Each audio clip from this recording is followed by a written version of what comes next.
Hi, I'm Cecilia. While my daughter was hooked up to machines in the ICU, barely breathing, my sister was out test driving a luxury car, bought with a $549,000 loan in my name. And my parents? They told me to stay quiet, to protect the family. But how do you stay quiet when silence is what destroys you? Before we dive in, what time are you listening and where from? Drop a comment below. Because trust me, this story, it doesn't end where you think it will. The walls of the ICU didn't make a sound, but they knew everything. I sat in the corner chair beside Soraya's bed, the same one I hadn't moved from in 3 days. My lower back ached, and the scratchy vinyl stuck to my scrubs where my sweat had dried and cooled again. The steady, mechanical blips of the cardiac monitor were the only rhythm I trusted now. Her face was still. Her eyelashes didn't flutter. The soft pulse of oxygen hissed through the cannula, and the machines beeped like they were measuring my patience, not just her vitals. My daughter had been fighting a rare autoimmune complication that hit like lightning out of nowhere. She'd gone from complaining about dizziness on a Friday to being rushed into the ICU by Sunday night. And here we were. Tuesday, maybe Wednesday? I wasn't sure anymore. The cafeteria coffee hadn't helped. I was too tired to remember what time meant. I hadn't left her side, not once. My shoes still had salt stains from that parking lot slush I trudged through when the ambulance brought her in. I was still wearing the same hoodie. I hadn't showered, and I didn't care. I checked her IV again, not because I needed to, but because it gave me something to do besides cry. My job as a pediatric respiratory therapist meant I understood all the wires and pumps better than most parents, but none of that helped now. I couldn't fix what was broken in her. All I could do was wait and try not to crumble. Then my phone buzzed. I ignored it at first, probably another pharmacy follow-up or a scheduler, or maybe Medicaid calling me back after 2 weeks of silence, though I doubted it. I'd already left 4 voicemails. It buzzed again. I glanced at the screen, a number I didn't recognize. Illinois area code. I hesitated, then answered. Hello? A male voice, clipped and businesslike. Mrs. Cecilia Warren? Yes.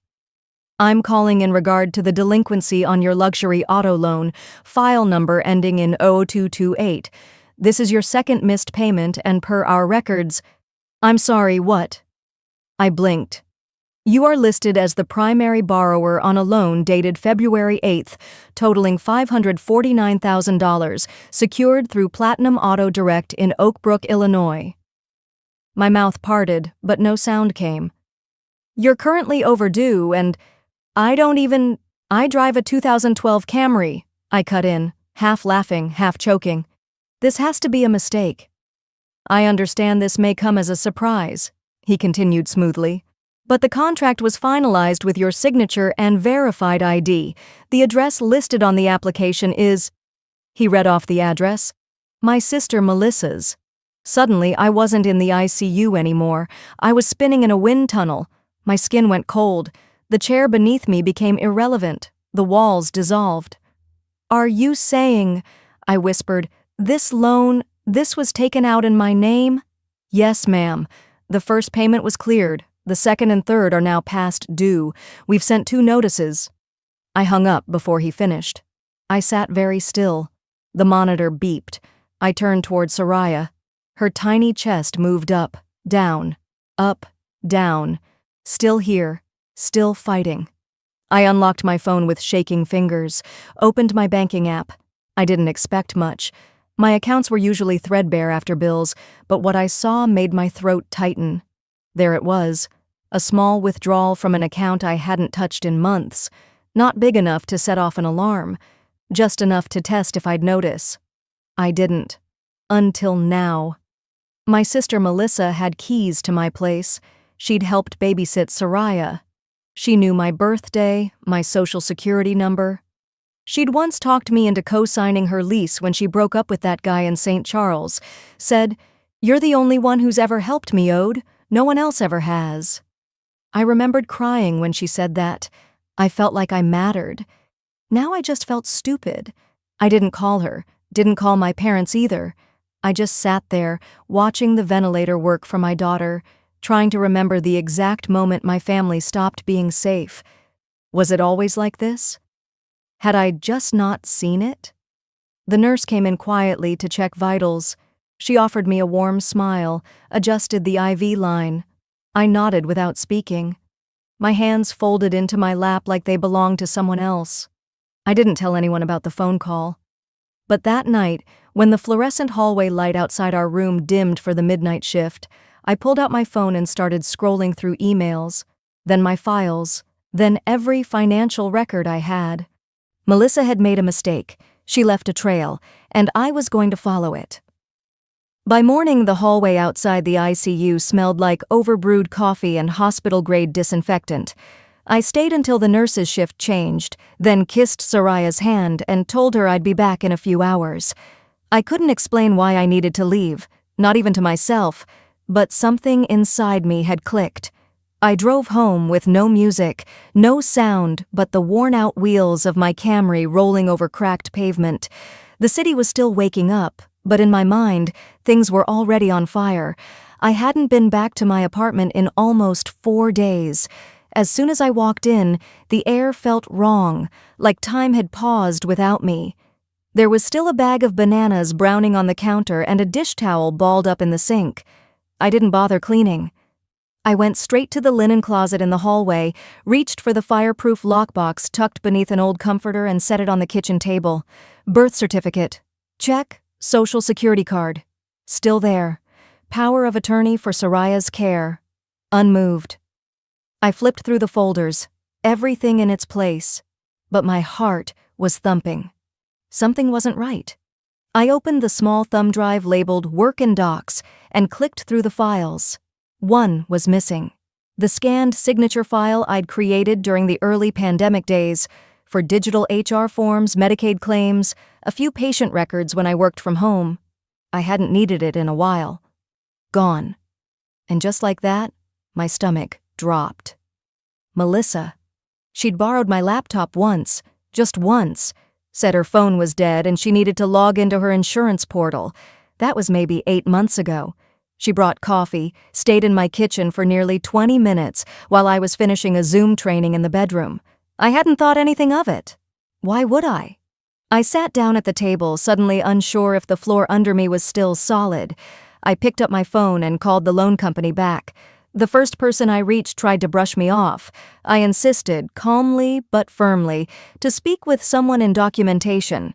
After 3 transfers and 15 minutes of elevator hold music, a woman named Carlene agreed to send me a digital copy of the signed application. "It'll take a day to retrieve," she said. "We'll email it to the address listed in the file." "Please make sure it comes to me," I said, my voice tight. "I'll be watching." I spent the rest of that day in a haze. Back at the hospital, I sat by Soraya's bed, pretending to read while my thoughts twisted in every direction. The beeping machines and routine vitals felt distant, like I was underwater. I kept seeing Melissa's face. Last Christmas, when she came out on the porch with 2 glasses of wine and leaned into me with that smug little smile. "You don't even use your credit, Ode. It's just sitting there. Honestly, it's kinda wasted on you." She said it like a joke, like everything she said that dug just a little too deep. At the time, I laughed it off. I always did. She was the pretty one, the one who knew how to cry in front of our parents and get what she wanted. And me? I was the dependable one, the one who worked, saved, cooked dinner for Mom after her surgery, while Melissa flew off to Scottsdale for her mental health. By the time I got back to my apartment the next evening, the document had arrived. I opened the email and clicked the attachment. There it was. My name, my address, my social, the make and model of a car I'd never heard of. Something German, sleek, over $500,000. And at the bottom, my signature. Except it wasn't mine, it was a near match. Close enough to fool a first glance, but the way the Y curled wrong at the tail, the pressure of the loops. I knew my own handwriting like I knew my daughter's breathing patterns. It wasn't me. I forwarded it to Maya, a friend from undergrad who became a small business attorney in Evanston. She was blunt and brilliant and didn't entertain small talk when there was something to dissect. 15 minutes later, she replied, "This is a forgery. No doubt about it. Whoever signed this mimicked your style, but they got the pressure and curve flow wrong, especially around the baseline strokes. You need to file immediately." I stared at the screen. My fingers didn't move. My chest tightened, and then came the second attachment, supporting documents used in the loan approval. The ID used? My driver's license. But not the one I carried now. It was the expired version I'd tossed in the kitchen trash after renewing it 6 months ago. I could still picture it, curled at the edges, tucked inside a used envelope under the sink. Melissa had been there that week, brought over almond milk and a carton of strawberries, told me my living room smelled like day-old cereal, stayed long enough to help with groceries while I finished a charting session for work, 20 minutes alone in my kitchen. That was all it had taken. When I stood up, pacing the room, heart racing now not from shock, but from something colder, clarity. She had access to my home, my documents, my laptop, my trust. She used every one of them. I sat down at my desk. The room felt different now, like it belonged to someone else.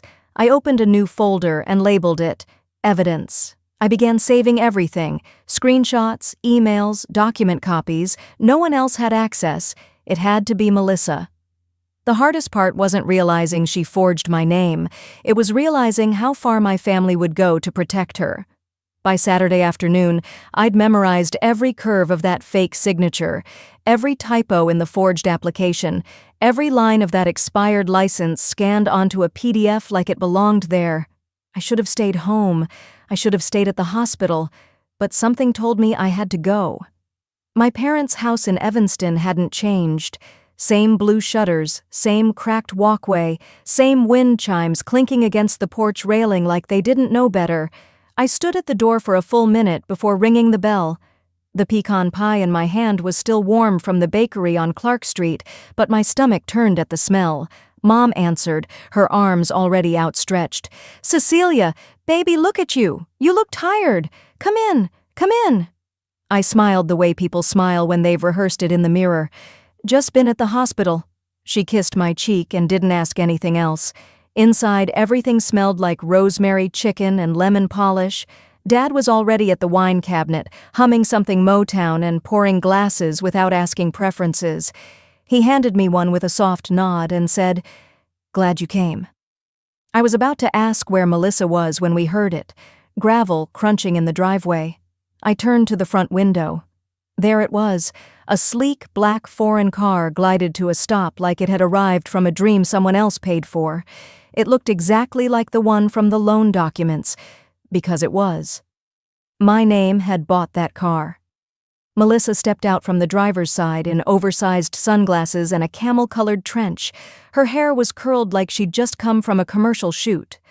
Brian followed behind her, spinning the car keys around his finger like he'd just won something. "Nice ride, huh?" Melissa said with a wink as she walked up the porch. "Early birthday gift. Leasing makes way more sense these days." I didn't move. I didn't blink. I just watched the car, trying to imagine the moment she chose it. Sat in the dealership, used my information, signed my name. At dinner, we sat at the usual places. Dad said grace. The chicken was moist, the mashed potatoes were buttery, and the air was poison. Melissa talked about some influencer she met through one of her clients. Brian kept making comments about real estate flipping and passive income. My brother, Jeremiah, bragged about his new promotion at the insurance firm, and Mom passed around an album of childhood pictures like we were at a reunion, not sitting in a war zone. No one mentioned the car. Not until Mom finally said, "We're just so proud of Melissa. She's really come into her own lately. Between her client base and Brian's new startup, they're doing just amazing." That was it. I set my fork down. "How did you afford that car?" The room went still. A dropped fork would have echoed. Melissa cocked her head like she hadn't heard me. "What?" "The car," I said again, keeping my voice flat. "The one you pulled up in. How'd you afford it?" Her eyes shifted, just barely. Then the smile came. "Oh, honey, You don't need to worry about us. We're finally reaping the benefits of all our hard work." My mother reached across the table and gently touched my wrist. Her eyes said, "Not now. Not here." My father cleared his throat and launched into some unrelated story about a neighbor's fence dispute. No one looked at me. That was the moment it hit me like a slap. They knew. They didn't know all the details, maybe, but they knew enough to look away, enough to say nothing. I made it through the rest of dinner on autopilot. My pie slice sat untouched. I smiled at the right times, nodded when needed. I let Melissa talk. I let her live in the glow of her lie. But I didn't look at the car again.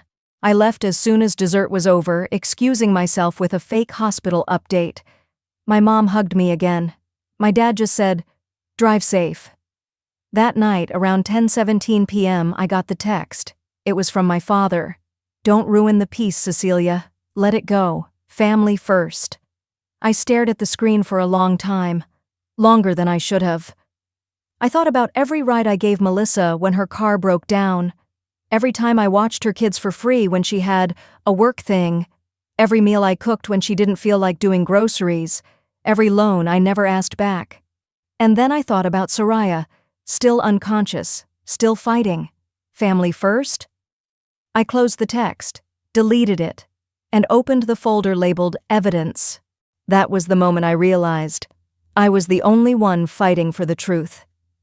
Sunday morning blurred into afternoon as I sat by Soraya's bedside, watching the slow, measured rise and fall of her chest.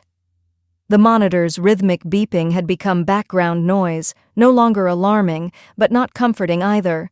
The nurses told me her vitals were improving. "This is good," one whispered, squeezing my shoulder. "She's stabilizing." I nodded but didn't reply. My body was in that room, but my mind was somewhere else, somewhere darker. While Soraya slept, I pulled out my laptop and opened the folder I had started the night before. I labeled it in all caps, Melissa, Fraud. It felt both sterile and intimate, like naming a wound I'd stopped pretending wasn't there. I printed the loan documents, highlighted every lie, the forged signature, the social security number, my name, her car. The folder thickened with bank statements, screenshots, and a printout of that expired driver's license I'd thrown out in January. I added it all. If they wanted a timeline, I'd give them one. If they wanted receipts, I had them. By Wednesday, I was back at my parents' house in Evanston. I told them I had printed new photos of Soraya, something nice to keep on the fridge. My mom smiled like I'd brought her a bouquet. Dad was out in the backyard, trimming the hydrangeas near the fence line. Mom was folding towels in the living room, humming to herself, a warm breeze drifting in through the open window. The hum of the dryer mixed with the soft whir of the ceiling fan. I waited for the right moment. "Mom," I said, setting the envelope of pictures on the coffee table. "When did you know?" She paused mid-fold, hands clutching a towel she hadn't yet set down. Her shoulders stiffened before her voice dropped. Quieter, smaller than I'd heard in years. "A few weeks ago," she said. "Melissa came by. She was crying. She said she was in a bind, that she just needed help getting approved for something to close a business deal. She said it was temporary. That you wouldn't mind." My jaw clenched. "And you believed that?" "She said it was just paperwork, that you were too overwhelmed with the hospital and wouldn't even notice." I swallowed hard. "So you never thought to call me? To ask me directly?" Her hands shook slightly as she set the towel down. "We didn't want to upset you while Soraya was sick." Before I could say another word, Dad stepped in from the patio, wiping his hands on a rag. "What's going on?" "She knew," I said, eyes still on my mother. "You both did." He sighed. "Cecilia, it's just a car. We didn't think it would explode into all this." I turned to him, heart pounding. "It's not just a car. It's identity theft. It's $549,000 in my name, while I was living at the hospital praying my daughter would make it." He didn't say a word. My mom looked like she might cry. "We didn't want to choose sides." I stepped back, stunned. "You already did. The silence that followed was cavernous. Not a word, not a breath. Just the ticking of the clock over the fireplace and the faint hum of the dryer still spinning. I didn't say goodbye. I picked up my purse and left. The door shut gently behind me. Not a slam, not a scene, just the final breath of a room where trust had quietly bled out. That night, I sat at my kitchen table while the kettle warmed. The envelope of printed evidence sat to my right, my phone to my left. I typed out a message to my lawyer friend, David. "Can you recommend someone who handles financial crimes? I'm done waiting." He responded 3 minutes later. "Got someone for you?" "She's good. Former federal prosecutor. Want me to make an intro?" "Yes," I replied. "Please do." The kettle whistled. I poured the water and waited. I gave them one last chance to do the right thing. They used it to stay quiet. The clock on my nightstand read 3:12 a.m. when I woke, heart hammering, soaked in sweat. I couldn't move. My body felt frozen, but my mind was spiraling. I'd just dreamed Soraya was trapped behind a thick glass wall, banging on it, screaming, her voice muted. I stood on the other side, powerless, fists bleeding from trying to break through. No sound, no crack, just the image of her mouth crying, "Mommy, help me." I sat up and pressed the heels of my hands to my eyes. No more sleep that night. By morning, I was still in my robe when I walked to the door and saw 3 white envelopes shoved halfway into my mailbox. No logos, just machine-printed labels. That kind of mail never brings good news. I shuffled back inside, dropped them on the kitchen counter, and made coffee. Too strong. I tore the first envelope open as the kettle hissed behind me. Approval notice. My name, my social security number, a new card, $25,000 limit, opened 3 weeks ago. I hadn't applied for anything. The second envelope made my hands clumsy. Another approval, this time $18,000. Same format, same lie. The third was the gut punch. Final warning, collections action imminent. A missed payment, a card I'd never touched. They claimed I owed $1,132.29. I dropped into the kitchen chair like someone had pulled my spine out. I opened my laptop and logged into CreditWise. My score had fallen, hard, 740 to 580, like someone had pulled the rug out from under the foundation I'd spent years building. Good credit was all I had left to protect my daughter's future, student loans, a new apartment, maybe even a better health plan down the line. Melissa hadn't just betrayed me, she'd planned this, calculated, like peeling away someone's skin and blaming them for bleeding. I didn't cry. I wanted to. Instead, I stared at the screen until my eyes burned. Then I closed it. Sat there with the kind of stillness that feels dangerous. By late afternoon, I was driving toward the police station. I didn't even remember grabbing my keys. It was just instinct. Halfway there, I pulled into a quiet lot by a Methodist church, turned off the ignition, and leaned back against the headrest. My phone buzzed. Mom. Her text read, "Melissa said she's working on paying you back. Please don't make this bigger than it has to be. She's your sister." My throat tightened so fast it scared me. I could feel my heart pushing against my ribs like it wanted out. I typed and deleted, typed again. If she wanted to make it right, she would have told the truth. I hit send. Then I sat there, watching people come and go from the church, some holding hands, others rushing to beat the coming rain. None of them looked like people carrying betrayal in their chest. I opened Google, how to file identity theft report in Illinois. The top link was to the FTC. I clicked it, read everything, took notes, saved the page, but I didn't file anything that day. I closed the tab, because even though I knew Melissa had gone too far, even though I could feel the bruises she'd left on my trust, I still wasn't done. Not yet. I wanted to look her in the eyes when I said it. "You ruined me." I wanted our parents to hear it too. That night, while Soraya slept and the house was quiet, I texted the family group chat. Just the 5 of us. "Can we have dinner this Friday? Just us, no spouses. I need to talk." Dad replied with a thumbs up. Mom sent a heart. Melissa only said, "Sure." I stared at her response for a long time. Not yes, not no, just that one word. I knew what I was walking into, but I wasn't going to stay silent anymore. The day of the dinner, I arrived early. I'd chosen a quiet restaurant tucked off Central Street in Evanston, just a few blocks from the hospital. The kind of place where the clink of silverware was soft and the booths were tucked deep behind the bar, semi-private, comfortable, and anonymous. It felt like the only kind of ground I could stand on. Neutral. I sat in the back corner booth, facing the entrance. I needed to see their faces as they walked in, needed to read the shift in their expressions before words even began. Mom and Dad showed up first, 10 minutes early, both in their weekend best. Mom in her pressed lavender blouse and pearls she wore for occasions, and Dad in a jacket he hadn't buttoned, holding it together with a nervous smile. They looked hopeful, too hopeful, like people who thought everything could be swept back under a rug if they smiled hard enough.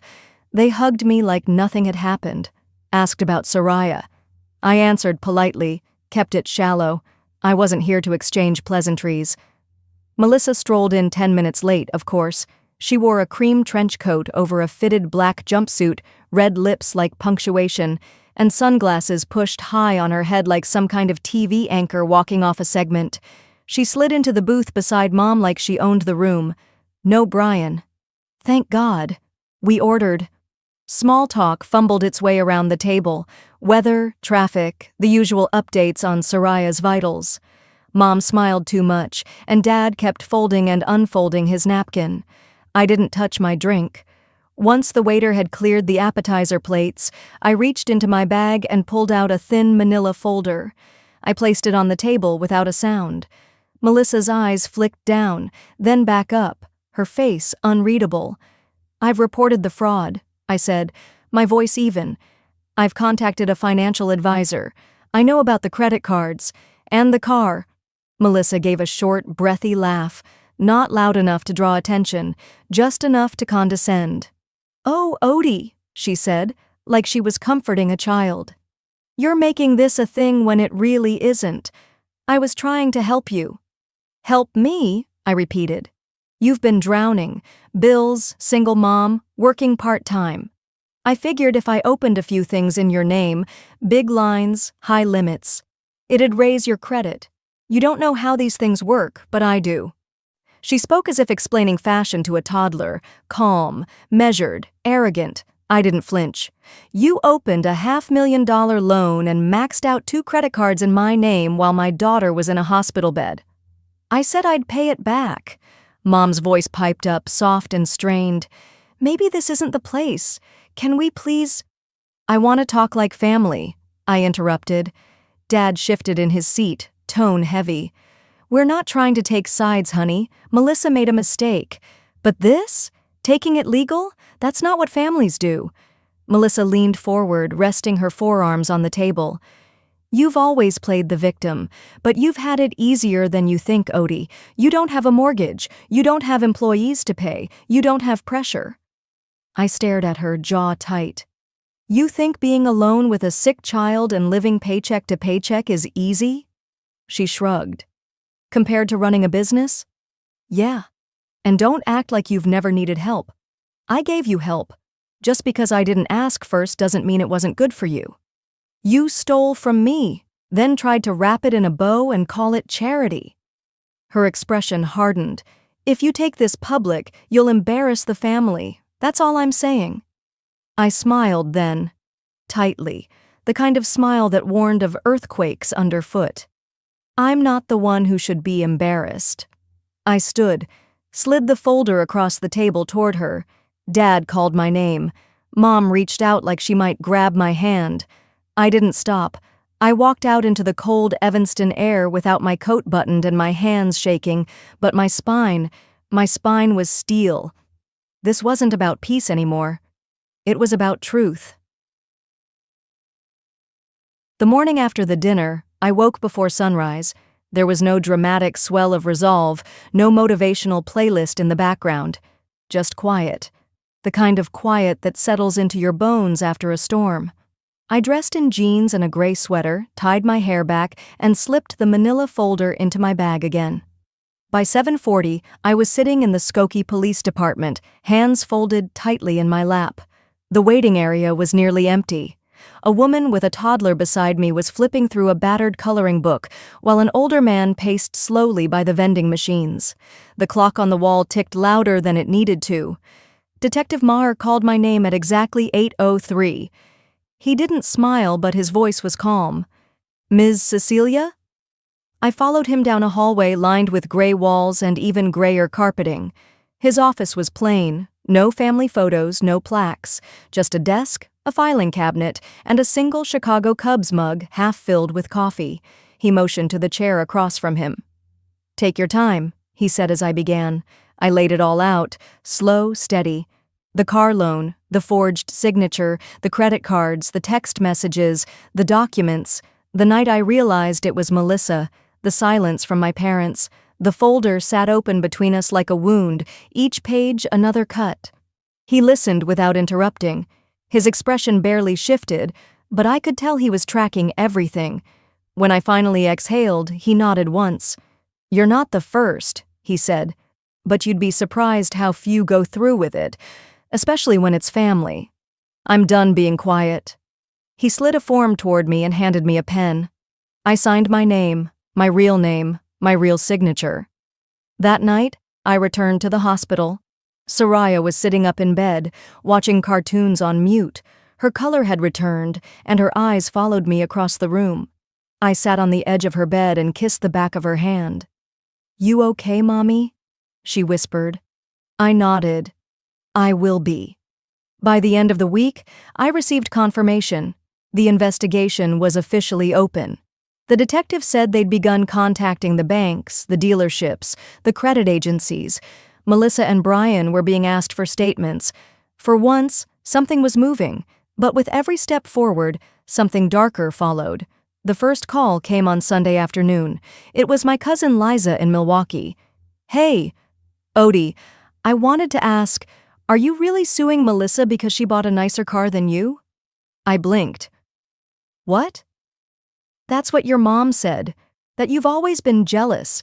She said you thought Melissa was flaunting it and snapped." I stared at the phone like it had burned me. "That's not even close to the truth." There was silence on the line. Then Liza's voice, quiet. "I just thought you should know what's going around. Aunt Claire's saying it. Uncle Derek's not even answering my texts about it anymore." After we hung up, I opened Facebook. A handful of relatives had unfollowed me. A few more had unfriended me altogether. I clicked through Melissa's profile, even though I'd blocked her months ago. Her page was public. Her latest post read, "Family means lifting each other up. Some people would rather destroy you than admit they need help. Sad." The comments were full of heart emojis and "Stay strong, girl," and "You've always been so generous." Generous. The woman who gutted my credit score, left me drowning in bills while my daughter was unconscious in a hospital bed, was generous. I wanted to scream. Instead, I sat at my kitchen table, laptop open, cursor blinking in a blank status bar. I typed, deleted, typed again. I drafted a long post explaining everything, dates, numbers, screenshots. Then I erased it, because none of that mattered to the people who had already chosen their version of the story. Across the room, Soraya stirred in her sleep. She shifted beneath her blanket and let out a soft breath, her arm flopping gently against the rail of the bed. She was still here, still healing. And I wasn't doing this for my pride or revenge or because of a damn car. I was doing it for her, for me. So I wrote one line, just one. When truth feels like betrayal to your family, maybe the family was built on lies. I posted it, then turned off my phone. No hashtags, no tagging, no arguments, just the truth, quiet but heavy. Then I stood up, picked up the folder again, and walked back to my room. Because I wasn't done. Not yet. I had one last place to go. I didn't need an alarm to wake up that Sunday. My body was running on something sharper than sleep, resolve. I dressed in black slacks and a fitted navy blouse, nothing flashy. My folder, thick now with evidence, sat zipped in my leather tote. I skipped breakfast. Just water. I needed my hands to be steady. The banquet room at the Wilmette Country Club was exactly what I expected. Too many champagne glasses for 11 a.m., a piano player offering jazz covers of love songs in the corner, and a banner draped over white linen that read 40 Years of Love in gold script. Ramona was near the window, pearls around her neck, beaming at distant relatives. Melissa stood beside her, hair curled, dress fitted, laughter loud enough to draw glances. Brian made the rounds like he was running for office, shaking hands, clapping backs. My father was pouring mimosas into tall flutes, his tie slightly crooked like always. They didn't see me walk in. I stayed near the entrance for a moment, scanning the room. No sign of Soraya, of course. I'd asked my neighbor Dana to sit with her for a few hours. This wasn't a space for children. This was a space for reckoning. I walked the length of the room slowly, my heels muffled by the thick carpet. When I reached the main table, I stopped, cleared my throat, not loudly but enough. The pianist faltered for half a second. Conversations dimmed like someone had dialed the room's volume down to half. I placed the folder in front of the cake. "This won't be a toast," I said, voice even. "It'll be the truth." A ripple of movement, heads turned. Melissa froze mid-sip. Brian's smile vanished. "I was asked to stay silent," I continued. "But silence is how people like Melissa get away with ruining lives." I flipped open the folder. One by one, I laid out the sheets. A copy of the auto loan Melissa took out using my name. A printout of my credit report, where my score had dropped 160 points in 3 months. Credit card statements I'd never opened tied to my social security number. A copy of my expired license she had stolen. Screenshots of emails sent from a fake account under my name, sent to dealerships and lenders. And finally, a police report. Official case number, fraud, ongoing investigation. "This," I said, glancing at Melissa, "is what my sister did while my daughter was fighting for her life in the ICU." Gasps. A hand flew to someone's mouth. Champagne glasses clinked as one tipped over. A fork clattered to the floor. Melissa stood abruptly, chair scraping. "This is slander!" "No," I said, locking eyes with her. "This is documented federal fraud." Ramona's voice rose from the corner of the table. "Odie, stop this now. You're humiliating everyone." I turned to her. "I'm not the one who should feel humiliated." Brian took a step forward, but Albert raised a hand, firm and sharp. "Let her finish." Melissa's arms crossed. "You always play the victim," she hissed. "Your whole life. You think you've had it so hard?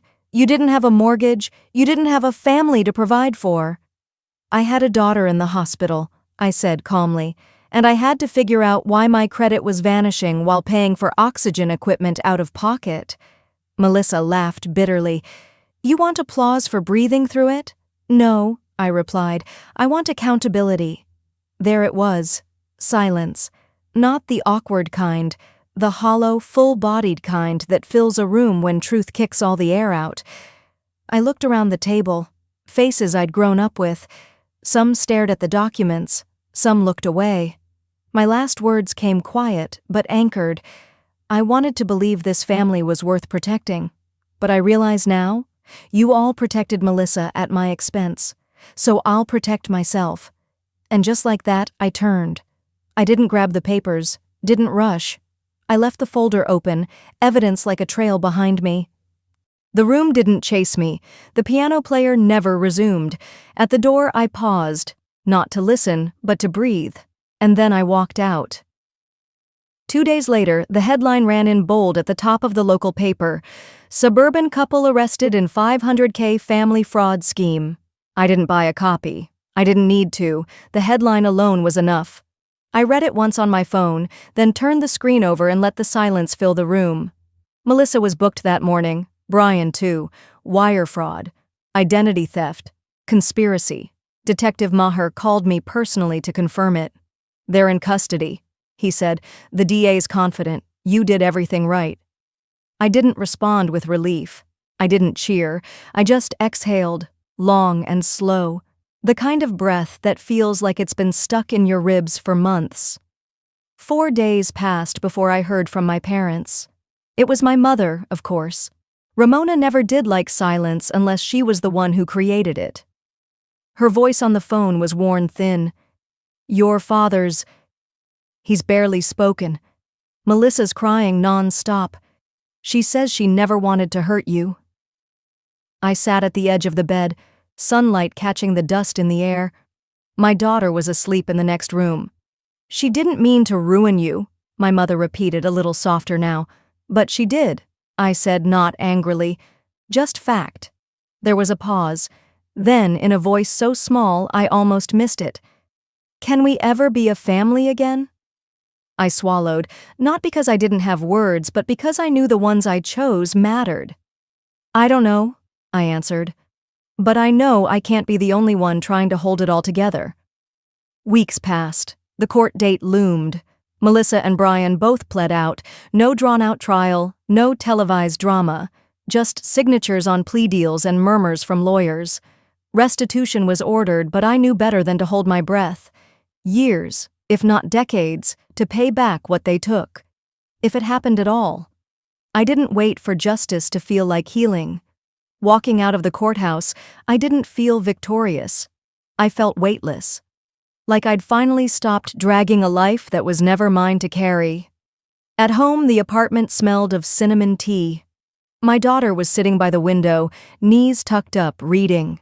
Her hair still thin from the illness, but her cheeks were no longer gray, just soft and hers. I walked behind her and wrapped my arms gently around her shoulders. She leaned back without a word. Later, we watered the plants. The basil needed pruning. The mint had overtaken its pot. Then, after a quiet dinner of grilled cheese and tomato soup, she asked the question I hadn't prepared for. Mom, are we okay now? I looked at her, really looked. This girl had seen too much for her age, and still, she chose hope. We already are, I whispered.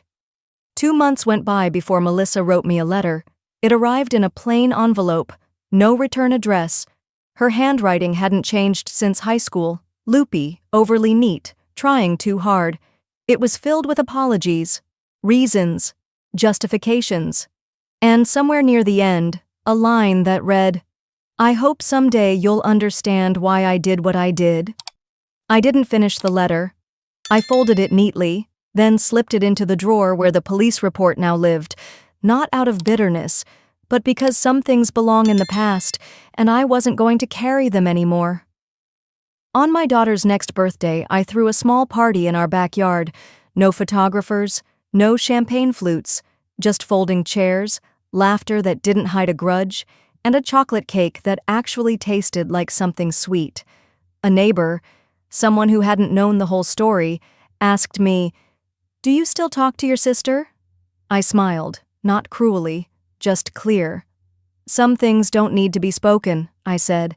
Some lines, once crossed, stay broken. And then I laughed, real and deep, but I'm healing, on my terms.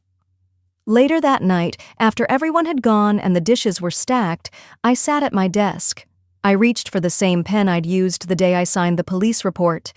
This time, I wasn't reporting damage. I wrote a check, a real one, to myself, to start a new savings account, one that belonged only to me and my daughter, one that wouldn't be drained in secret or tied to someone else's lie, because staying silent once cost me everything, but finding my voice, that saved me.